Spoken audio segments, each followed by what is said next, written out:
Hello my friends and welcome to American Opinion, a production of Radio Benito Internacional, a podcast.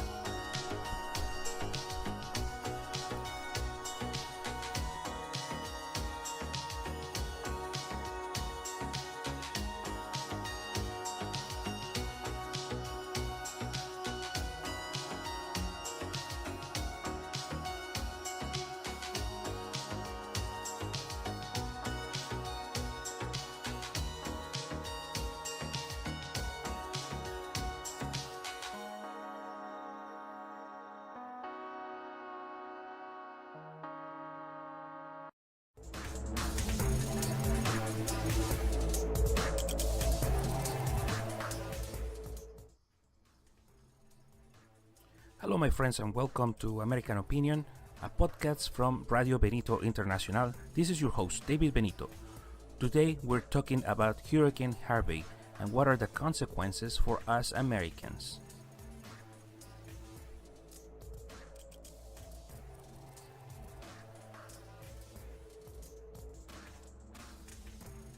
Hello, my friends, and welcome once again to Radio Benito Internacional. This is your podcast, American Opinion.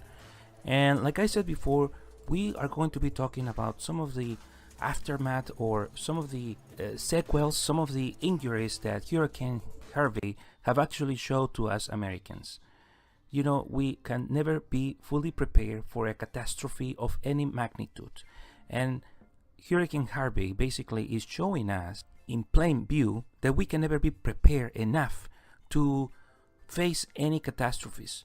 We might be thinking that we can, probably survive a specific typical rainfalls, typical disasters. But this is an example of something that if happens really strong, if unprecedented catastrophes, we're really not prepared enough. Not even the government can help you prepare. I mean, these are warnings for us to prepare towards the future, ourselves as well. But to understand that we can never be prepared enough, we can never really fully say, I'm prepared and, nothing will happen to me and my life will just continue to be as normal as always. This is a lie that we obviously have to say to ourselves to be able to function emotionally and physically and to continue to go on with life. But obviously, catastrophes like this one can never really be enough to prepare us. There's always something new. One of the things that we have to be prepared for is the bombardment of the media propaganda. And as you have seen, the more fantastic news, the more the news that sort of make you feel like this is the end of the world obviously exists out there. And all of a sudden you get all of these experts, all of these people coming to talk to you and telling you what to do, telling you how to prepare, telling you what's wrong, telling you how, things could be done better. And obviously you also get those political in-between lines in there where they tell you that everything is the responsibility of the government or the failure to protect or help people is precisely the responsibility of the government. And I have to tell you, my friends, that's a lie. The first people who have to respond to catastrophes is you and your neighbors. But mostly is you in charge of yourself, in charge of your family. You are the solely one responsible for protecting your family. As you know, these people in Texas, in the places where the storm has made the most impact, were told and advised to leave the area because of the magnitude of the hurricane that was coming towards them. I'm sure that some of them did listen to that, but most of them didn't. And it is not because they just did not want it to do so or because they thought, they're just exaggerating. No, the main reason why people didn't leave is because most people feel safe in their homes. Your home is supposed to be a safe space for you. And so people think, and I will think the same, my home is the best place to stay. My home should be the safest place for me to be, even when it rains. But it proves that sometimes that's not necessarily true.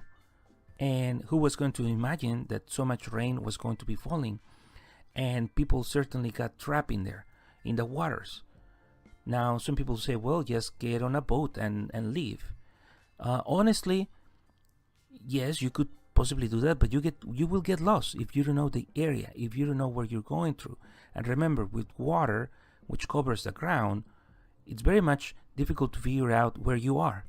With so much rain and clouds and the weather change, meaning the weather is a little bit darker because of the clouds and the rain, it can really throw you off. You really don't know where to go, where to move, what direction to take. So basically, you're trapped, you're in trouble. And, to mention that there are elders, and people with disability, animals that need help from people to survive. They will never be able to survive on their own. They need us humans because we have domesticated them, so therefore we are responsible for these animals. And, being able to escape with so many things with you is just difficult. Now remember, for most people, their homes is the biggest investment and potentially the place where you want to stay for as long as you can. And it's your place of cover. It's your place where you are free to be. It's the place where you are supposed to feel safe and to be safe, obviously. But when catastrophes happen, really, there's no place to be safe. And this is something that we have to be very worried about. And so you can be aware of the danger that such a catastrophe poses for you. But if you have no other place to go, how can you go? Texas is one of the states with most poverty in the United States of America. And so is the southwestern area, all of that to the left of the East Coast. It's really places that have a high index of poverty. And to think that most people can just simply leave, and move to who knows where, to their camping house on top of the mountains, is just not a reality for many people. They don't have mobility because they don't have the sufficient funds to maybe rent a hotel outside of, the other side of the state. Or basically they don't have the means for transportation. Many of them, like I mentioned, they're elders with disabilities. And so these are the most vulnerable people. Young families, most of the time, can have some kind of mobility because they do have some kind of savings, perhaps, not too much, but they're able to move from one place to another. But if everyone in your family lives in the same area, it's pretty much difficult to move to another place where it's safer because everybody lives in the same area, so therefore that seems to be the safest place to be. But catastrophes like the one registered in Texas with Hurricane Harvey, it's really unprecedented, and it shows us that we are very vulnerable. Some outlets of the left, of the extreme left, blame the president, blame the government, they blame everyone except the Democrats, and it's just unfair to think that whether something has been leading, the government be led by Democrats or Republicans, it really doesn't matter because it is not. The government is not going to be your savior. The government is not going to be enough to help you move away from areas where it's going to be dangerous. And that. The persons, for example, we live in California. We know that it's an earthquake zone. And rains can also flood in. And things like that can always happen. And so for us to think that the government is going to help us, the government is going to prepare us, that's a lie. So you have to prepare on your own. You have to do as much as you can for yourself to be prepared. And much of that requires a lot of sacrifice because it's going to take time away from you, from your work. There's not going to be a job. Then you're going to leave because you're seeking shelter. And then you feel the pressure to come back to your job because your job is expecting you to show up. And obviously, if you do not show up when things are back to normal in their view, you're going to be fired. They're going to hire someone else. So there's really no protection for you as an employee, or if you depend on Medicare, Medical, or whatever of those systems that help the elders and those who are at disadvantage economically. If you move away from your town, if you move a state away from where you are, you might actually find yourself unable to find healthcare coverage for you or to buy the medicines that you need. And it's really a catastrophe, not just a natural disaster, but it's also a catastrophe for you, the persons who live there, economically speaking. Your health is at risk. Your physical and mental stability and balance is at risk. There's so many things that happen.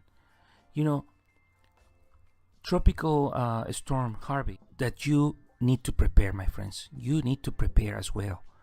I know it's going to be a major sacrifice for you to do some savings, to do some shopping, because you need a special clothes, you need a special equipment, you need a special things to protect yourself. It's almost like you need to go out and camping, and you need to prepare as that. You're going to be living in nature. So we have to prepare, whenever we have to leave our safety, the safety of our homes, and go to places where it's safer.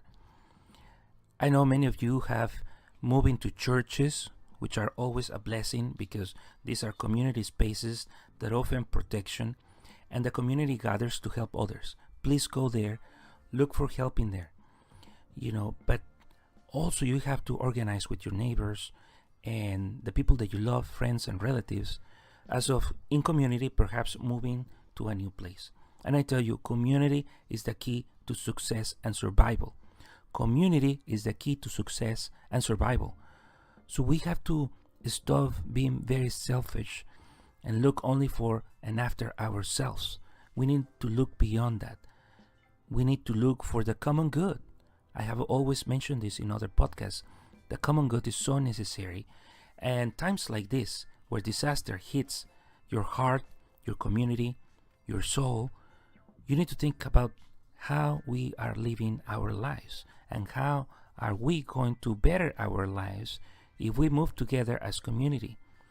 I know, as Christians, we seek salvation for ourselves, but we also seek salvation for the rest of us.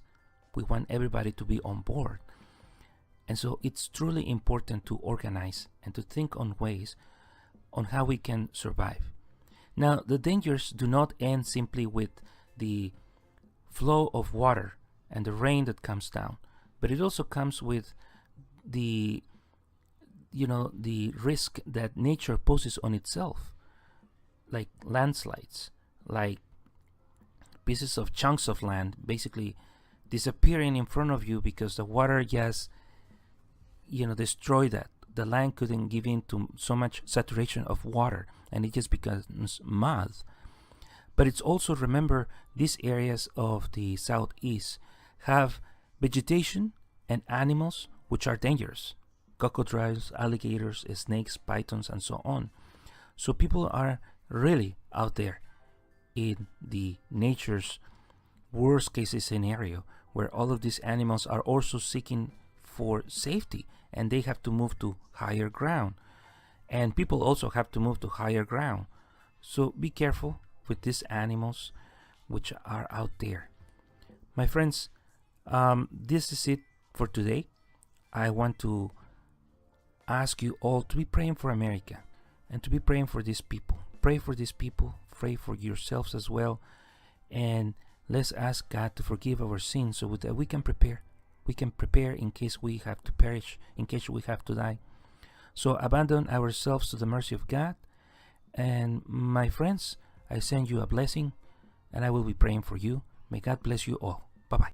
Subscribe to American Opinion on iTunes, SoundCloud, Play FM, or any other podcast player.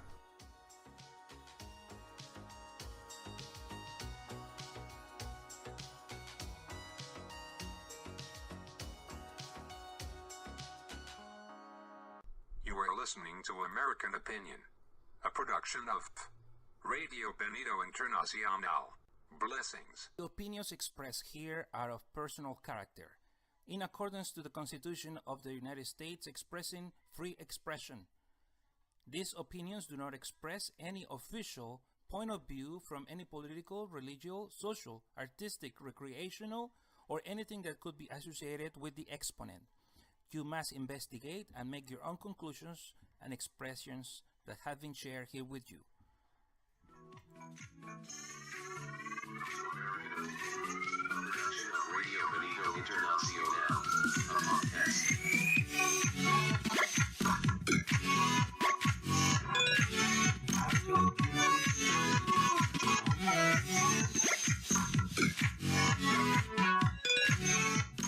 Be aware of the choices you're making and make sure that when you come to the end of your life and you look back, you're happy with the choices you made. Other choices they could be making.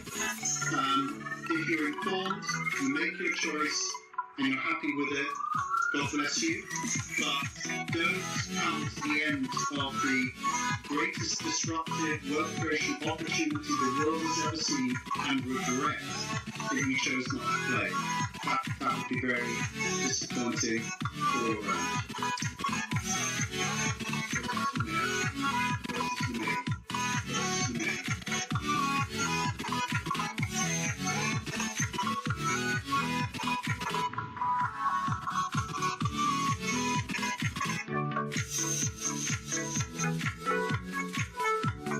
You're listening to American Opinion, a production of Radio Benito Internacional.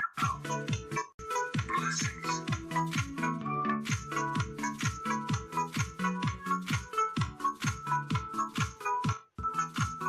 Radio Benito Internacional, GMX.com.